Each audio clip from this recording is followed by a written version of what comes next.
Olá, tudo bem? Dia e noite eu recebo mensagens do tipo como eu escolho uma ação, como eu invisto, por onde eu começo, qual corretora, enfim, todo esse tipo de dúvida de iniciante. E eu já cometi muitos erros e acertos na minha vida. Já tive ações que eu ganhei 300, 400%, já tive ações que eu perdi quase todo o valor que eu investi. E o que eu quero dizer com isso é que Einstein inclusive já falava, né? O inteligente, o sábio é aquele que aprende com o erro dos outros. E esse é o intuito aqui, eu explanar para vocês, né? Eu criei um passo a passo para que, com todos esses erros que eu cometi, pudesse ficar um pouquinho mais claro na cabeça de vocês. Então, não quero que vocês cometam esse erro e é por isso que eu estou trazendo esse vídeo para vocês hoje. E mesmo que você seja um investidor mais avançado ou médio avançado, é muito importante, você vai ter mais insights aqui, com certeza, sem dúvidas nenhuma. Então, fica comigo até o final do vídeo que você não vai se arrepender. E bros, quem é raiz aqui no canal já chega soltando like sem nem ver o vídeo, hein? Então, por favor, solta o like se você não é inscrito aqui no canal. Se inscreva e ative o sininho para você receber todas as notificações assim que eu postar os vídeos mais tops do YouTube. E antes de começar o vídeo, eu queria aqui fazer um protesto à editora que não deixou eu mostrar meu pinto aqui no vídeo de hoje. Ela tirou aqui da parte de trás. Então, vou aqui mostrar meu pinto, que é muito fofinho. Eu levava no trabalho voluntário quando eu fazia e era muito divertido, mas ela não quis deixar aqui. Então, vai aqui minha nota de repúdio oficial aqui no YouTube. Tá, mostra o seu pinto, coloca ele lá então. Não, vou deixar ele aqui quietinho. Fica aqui, meu pinto tá de boa, vai dormir aqui na gaveta. Próximo vídeo.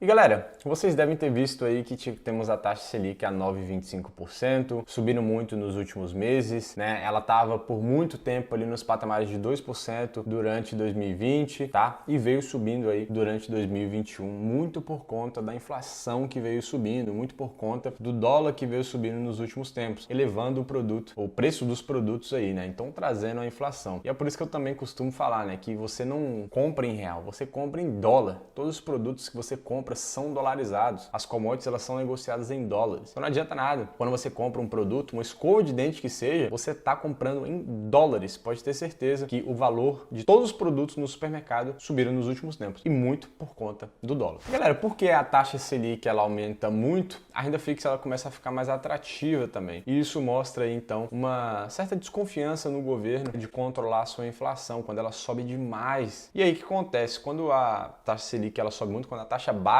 de um país ela sobe muito, costumeiramente o risco daquele país também, ele é intrínseco ali também, ele vem no carrego dos juros longos, né, da taxa Selic ali. E aí acontece que o prêmio, né, da renda fixa ela fica muito mais atrativo. E com o tempo, a renda fixa ela começa a ser mais interessante por via de regra. Por exemplo, nos Estados Unidos a gente tem o 10 anos do bond, né, dos Estados Unidos, que é considerado o livre de risco. Ele é praticamente a baliza ali, né, a estrutura, basicamente tudo começa a partir dali. E quando isso acontece, temos uma migração da renda variável para a renda fixa. E aí temos então um descarrego, né?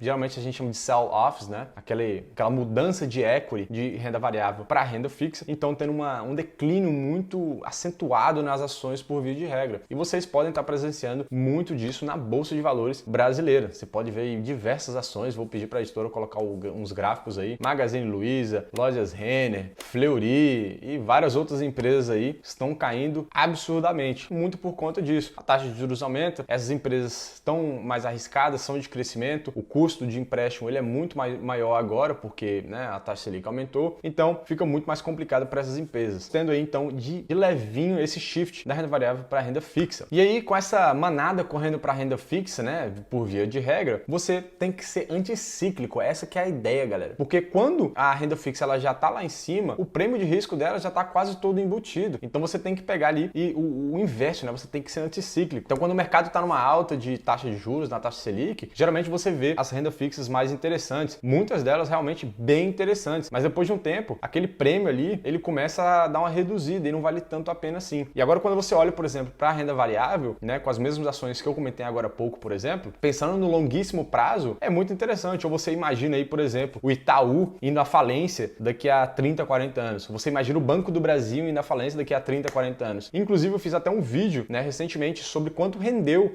R$10.000 em dividendos com essas ações. Eu vou deixar o card aqui para vocês. E falei de todos esses 4 dos bancões ali. O Banco do Brasil, por exemplo, existe há mais de 200 anos. Então, são empresas que não vão falir. E essa é uma boa oportunidade para você ser anticíclico. E o que você é de ser anticíclico? É você ir contra a manada. A manada está indo para renda fixa, você aporta na renda variável. É você comprar na baixa e, não, na verdade, eu não vendo na alta, mas é o que o Warren Buffett fala, né? Comprar ao som dos canhões e vender ao som dos violinos. A ideia é basicamente essa, ser anticíclico, né? Você ir contra o mercado e nunca com a sardinhada, né? E, geralmente, quando você vai junto com a sardinhada, o prêmio já foi embora e você não está fazendo um bom negócio. E o modo correto de investir não é você começar pelas ações ou escolher as melhores ações. Qual é a possibilidade, de fato, de você escolher aquela ação, a ação top da sua carteira? No Brasil, por exemplo, existem mais de 600 ações para você escolher. Nos Estados Unidos, mais de 6, 7, 8 mil ações. Você precisa ler o balanço das empresas, precisa entender o dinamismo do mercado que elas estão inseridas, do seu setor, os ciclos do mercado e várias outras coisas do cenário macroeconômico e também da especificação da empresa em si. E muita gente fica enviesado, principalmente quando o mercado é de alta. Quando compra uma ação, ela sobe e você acha que é um gênio e que você ganhou porque você escolheu, você fez a escolha correta. Mas majoritariamente foi por pura sorte. Durante 2020 e 2021, eu vi vários desses investidores. Olha só aqui, tive tantos por cento de valorização, X% de valorização, e agora que o mercado tá caindo, fica todo mundo com mão de alface e não sabe nada do que fazer. E aí desespera, vende na baixa e adivinha, perde dinheiro. E eu montei 4 passos para você começar a investir em ações. E o primeiro passo é você estabelecer os seus objetivos. O porquê que você está economizando dinheiro. Se for para trocar o carro no final do ano, por exemplo, é uma coisa. Se você está querendo fazer uma viagem, é outra coisa. Se você está economizando para você fazer um casamento, por exemplo, é outra coisa. E se você está querendo poupar para você ter uma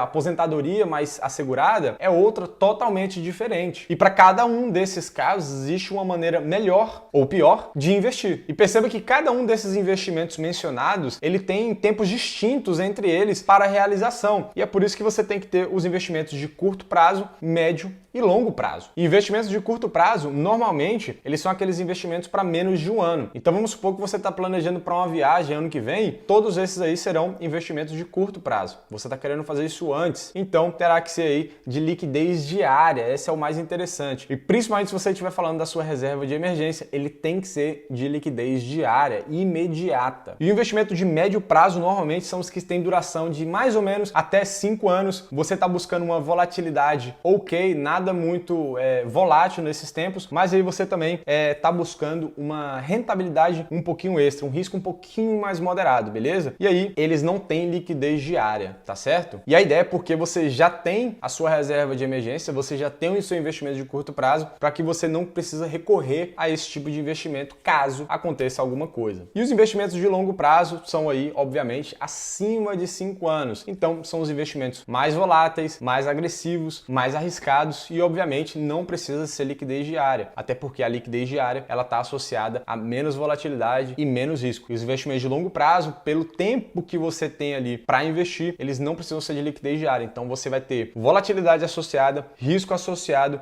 a esse tipo de investimento. Então, por exemplo, se você está planejando para comprar um carro no final do ano, você não vai jogar seu dinheiro em ações, na bolsa de valores. É totalmente errado fazer isso. E o passo número 2 é você montar a sua reserva de emergência. E ela basicamente é uma economia realizada ao longo do tempo, tá? Para que ela suporte ali o seu dia a dia. Costumeiramente, a gente fala que se você tem um trabalho um pouco mais seguro, se você é servidor público, por exemplo, até 6 meses, 8 meses está tranquilo. E se você é empresário, o seu trabalho é um pouco mais arriscado, você é um freelance, algo do tipo, 12 meses geralmente é o ideal, ou até um pouquinho mais também. E os produtos normalmente indicados para você ter a sua reserva de emergência são do Tesouro Nacional, ou até mesmo uma conta corrente do Nubank. Ela vai ter liquidez diária e vai estar rendendo 100% do CDI. Ela vai estar fazendo o trabalho dela de ter a rentabilidade, ao mesmo tempo de ter a liquidez imediata, caso você precise. E obviamente que o nome já diz, mas não precisa lembrar. Ela é reserva de emergência. Ela não é reserva de oportunidade, ela não é reserva de balada, ela não é reserva de nada do tipo. Ela é reserva de emergência. Alguém está doente e você não tem dinheiro para cobrir aquele custo, você não tem plano de saúde, o seu carro quebrou, alguma coisa do tipo, aconteceu alguma coisa na sua casa e você precisa contratar uma pessoa urgente, alguma coisa aconteceu na sua família e você precisa de última hora tirar esse dinheiro. São emergências. Não é para você ver a bolsa de valores caindo e você vai lá tirar dinheiro da reserva de emergência para aportar em Fleury, por exemplo, ou em Itaú, achando que está fazendo um bom negócio e na verdade você vai tomar no brioquinho. E depois que você montou a sua reserva de emergência, vem então o passo 3, que é você ter investimentos em renda fixa. Enquanto a reserva de emergência é investimento para curto prazo, para investimentos de curto prazo que pode acontecer amanhã, o investimento de renda fixa ele pode ser considerado de médio prazo, até 5 anos. Costumeiramente você vê CDBs, CRIs, LCAs, esse tipo de coisa. Geralmente mais de 1 ano e menos de 5 anos, dificilmente você vai ver uma renda fixa muito longa. E aí você consegue controlar o seu portfólio, manter o seu portfólio com baixo risco e ainda assim ter uma rentabilidade bem mais arrojada que o Tesouro Direto. Você consegue ter mais rentabilidade, obviamente, ainda abaixo da Bolsa de Valores, mas a sua volatilidade ela é infinitamente menor. Então, trazendo primeiro estômago para os novos investidores, para então adentrarem na Bolsa de Valores de fato a comprar as ações e aí se acostumar com a volatilidade, porque muita gente acha que é o pica das galáxias aí